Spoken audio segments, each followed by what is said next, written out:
Welcome to tonight's special report on the Bears stadium plans. I'm Paris Schutz. Well, after this evening, we'll have a better idea of what the team looks like on the field. But do we know any more about where their future field will be and when it might be ready? Tonight, we bring you the latest in the years-long quest to build a new Bears stadium in northwest suburban Arlington Heights. It's a story where the political football has been advanced some, but it's still yards away from pay dirt. The story begins on January 12, 2023, when the Chicago Bears welcomed Kevin Warren as their next CEO, long after they had secured the former Arlington Park racetrack for a future stadium. Warren quickly had some different plans. We have the foresight, we have the wisdom, we have the vision to do big things. CEO Kevin Warren had hoped the Bears would do big things on Chicago's lakefront. In April 2024, the team unveiled those ambitious plans to build a dome stadium in the South Lot while turning current Soldier Field into a park. There was a catch. They needed state taxpayers to fork over $2 billion to make it happen. Mayor Brandon Johnson was on board, but few other elected officials were. Look, I'm a Bears fan. I want to be clear, and I want them to win, and I want them to have a great place to play. The problem is that the offer that they've made just isn't one that I think the taxpayers are interested in getting engaged in. Add to that the Lakefront Protection Ordinance, which prohibits private development. Asked George Lucas how his famed Lucas Museum proposal fared. But Warren stayed steadfast, believing politicians would come around. It's a process, and I believe that we're moving forward, and I trust our elected officials, and I feel that at some point in time we'll get something worked out. But the months progressed, elections came and went, and still no bite from lawmakers. Earlier this year, another plan emerged, this one by the developers of the land that once housed Michael Reese Hospital. What about a lakefront stadium in Bronzeville that could catalyze economic development there? A notion that got a different reaction from top Springfield legislators. If they chose a site like Michael Reese, which that's a neighborhood, Bronzeville, that can certainly use some great economic development, that's a different conversation. The state, has a road fund that we could probably help with building roadways or improving the roadways around the area. That's a totally different conversation than what's being asked right now. But Warren remained cool to the site, believing it would be too costly to prepare for a stadium. And then in April of this year, Warren shifts his focus back to the Arlington Park site. To be able to find 326 acres that close to a wonderful city is difficult to do. I don't know if it exists anywhere in the country. And he scrapped plans for a taxpayer handout, instead pushing legislation that allows the team to save big on property taxes by negotiating a set rate with the community for years into the future. We're not trying to avoid paying taxes. We absolutely will pay taxes, but we want to just have certainty. But still the same refrain from Springfield, especially Chicago-based lawmakers who don't want to vote to help the team leave Soldier Field. We are not spending much time talking about where the Bears should be playing football and whether or not the state of Illinois should be writing a check to them. And so the plans remain in limbo.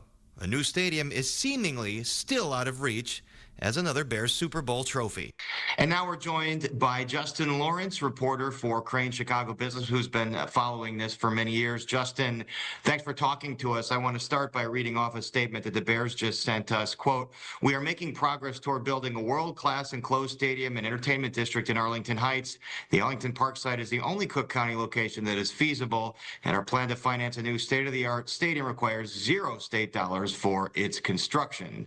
And they go on to talk about the economic boost that this will provide us. Justin, you've heard them talk about shovels in the ground before the end of the year, but are your sources telling you they can get this legislation in the veto session? No, yeah. As long as they say they do, need state legislation to approve, tax certainty or tax relief is what they want, and potentially infrastructure improvements, then construction this year is really far-fetched. We've spoken about before this. There's really no appetite right now in Springfield to approve this kind of thing. It's not at the top of the list, right? There's a mass transit fix and potential federal grants federal cuts that they have to sort out. So this is not a top priority, and I don't get the sense that it is, I guess, moved up the queue in the few months since we last spoke.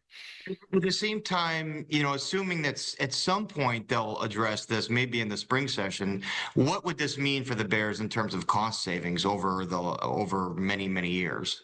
Well, we don't know. I mean, they what they are seeking essentially is some level of payment lower than what they normally would have to pay through the normal property tax assessment, and that would have to be negotiated. So we don't know exactly what it would provide, but they wouldn't be seeking it if it wasn't worth tens of millions. If it wasn't lucrative, and wasn't that I guess that last bridge between what they're putting in and what they what it takes to build this thing. So while they say it doesn't cost state taxpayers anything towards construction, it would they would receive property tax subsidies from the local municipalities. Is it fair to say at this point that Chicago and a city site, especially on the lakefront, is totally out of the picture? I would hedge on saying totally, right? It's certainly not on the horizon. It's not what they're working towards. But remember, they went to Arlington Heights and then pivoted back to the city for almost a year. So until, as they say, until they're moving dirt, I would say that everything has to be on the table, including, re-upping their lease at Soldier Field potentially. But they would very much like to say that they're only focused on Arlington Heights and that's full speed ahead. But right, as long as they need state help to do it, it's not fully in their control. What happens to Soldier Field, assuming that they do move out eventually, and hotel tax money is backing these bonds that are still worth $100 million that have to be paid off? So what happens if they lose their main tenant? Well, yeah, and remember they're losing the Chicago Fire as well, who are planning to build their own new stadium in the city. It's somewhat uncertain. Like you said, it's important to note the sales of Bears tickets or activity at Soldier Field is not necessary to pay off the bonds that renovated Soldier Field. That's the hotel tax. But I don't know that. I mean, the city has explored this in the past. Potentially being it would still be a music venue, right?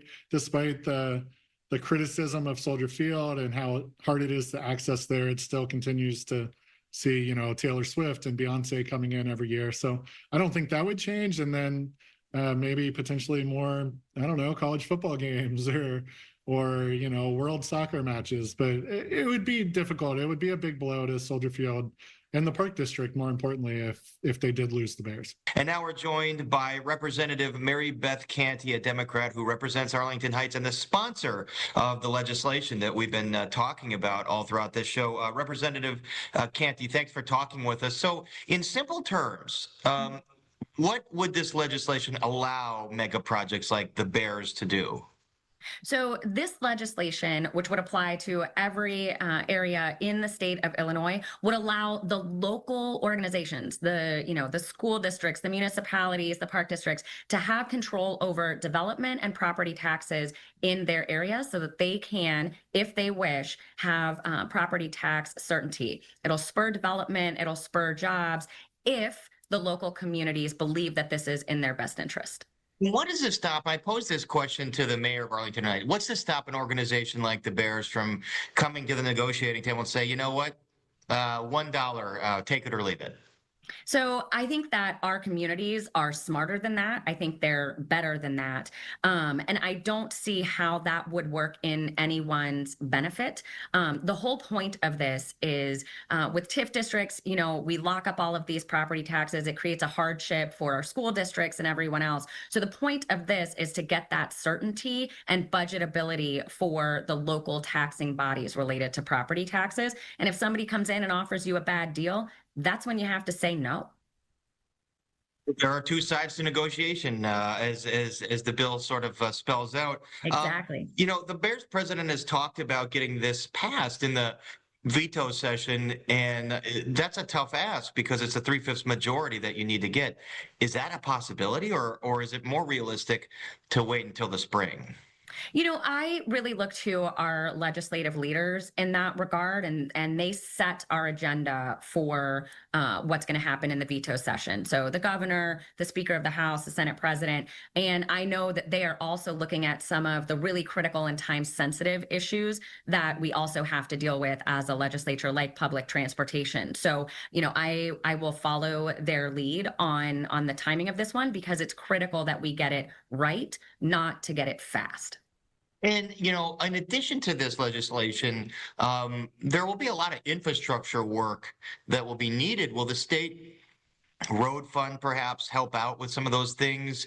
And do we know what some of those specific needs will be? I think there is a lot of conversation that has to go on, like there would be with any development of this size. There's always going to be infrastructure needs, whether you're talking about a giant Target or you're talking about a multi-use development with hotels and condos and et cetera. So I think those conversations are ongoing, and I don't know that they know in the local communities or even the Bears know exactly what they're going to need to finish the development of this property. But would there be additional infrastructure help from the state? I can't speak to that. It's far too early to speak as to that. And when we come back, the political battle heats up. What a lawmaker and stadium experts say the Bears need to do to get this project across the goal line.